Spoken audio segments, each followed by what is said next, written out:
Hello YouTube! Video is about my cymbidiums, how I care for them.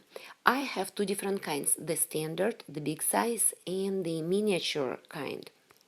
Both plants I got last October, and this one had only two bulbs 10 months ago, and I had to cut one bulb because I got it already rotten. Since then I got a new bulb and there is new growth coming out, and so looks like total of 4 bulbs right now. And I look at that pot and the media and I can't figure it out why it's coming up and up and up. Then I realize roots are growing and pushing the media out. The name is a ruby pendant, very showy flowers. I planted it in October.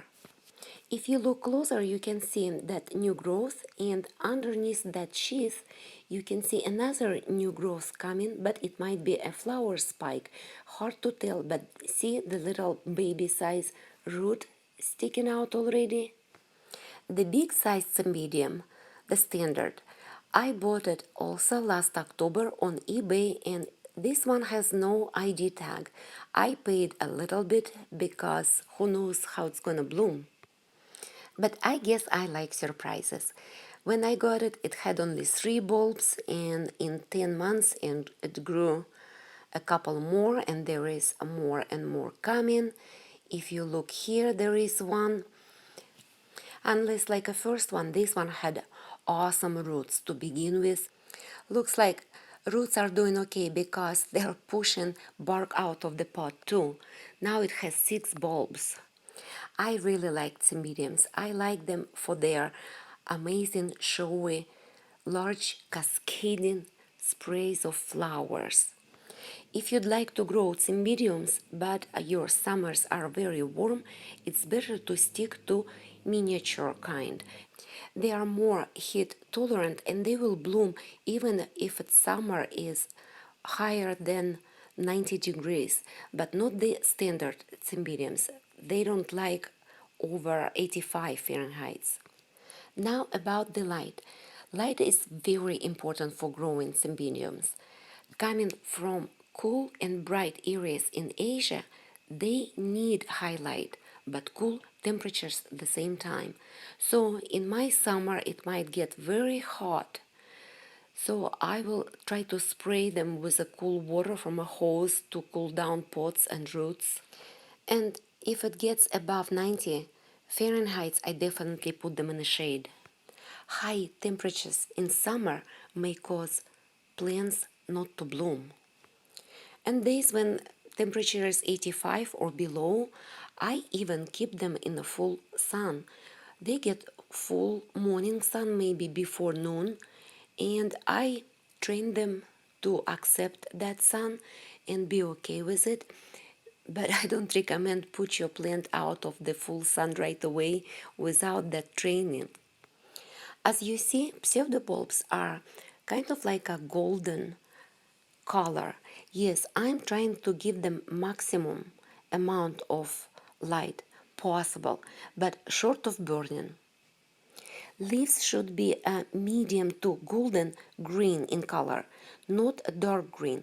If leaves are dark green color, it means cymbidium is not getting enough light.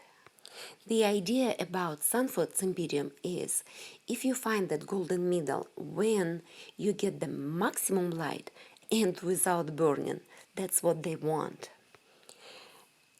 Temperature is the most critical factor in blooming cymbidiums of either type.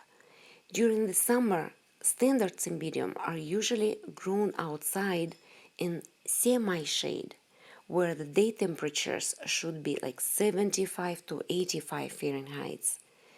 But night temperature in the late summer to fall from now August to October must be 50 to 60 Fahrenheit to initiate flower spikes. Optimum temperatures in winter are 45 to 55 Fahrenheit at night and around 65 during the daytime. For the miniature kind, everything can go up in 5 degrees. Most cymbidiums can stand light frost and still be okay, but I'm not going to go that extreme. I will leave them outside till temperature gets to 40s. Then I will bring them inside my greenhouse and put them in a cool and a bright spot for the winter months. Cymbidiums must have cool nights, especially in fall, to encourage flowering. Now about watering. I water my cymbidiums pretty heavily during summer times. Now in August, the temperature is like still in 80s and I water them every single day because it's the time for them to grow. Pseudobulbs grow their leaves to mature those pseudobulbs. Yes, and in winter we do not stop watering. We just reduce watering, but still never let media to be completely dry out. Cymbidiums are semi-terrestrial orchids and they need a fairly constant supply of moisture. Now about humidity. Humidity must be provided around 40 to 60%. Here in Pennsylvania, we always have 50, 60 and above. Very important to keep the air moving to prevent fungus from spotting the flowers, spotting the leaves. In winter months, I keep greenhouse humidity around 60. I fertilize cymbidiums twice a month. During the growth time period from spring to August, they get more nitrogen in their fertilizer.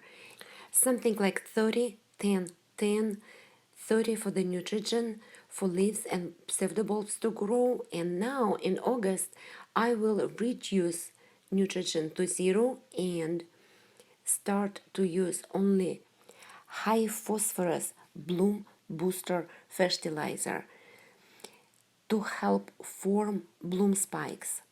I usually fertilize the same way Dendrobium nobilis and I fertilize a full strength so they get a full meal deal, not a half dose like we do fertilize the other kind of orchids.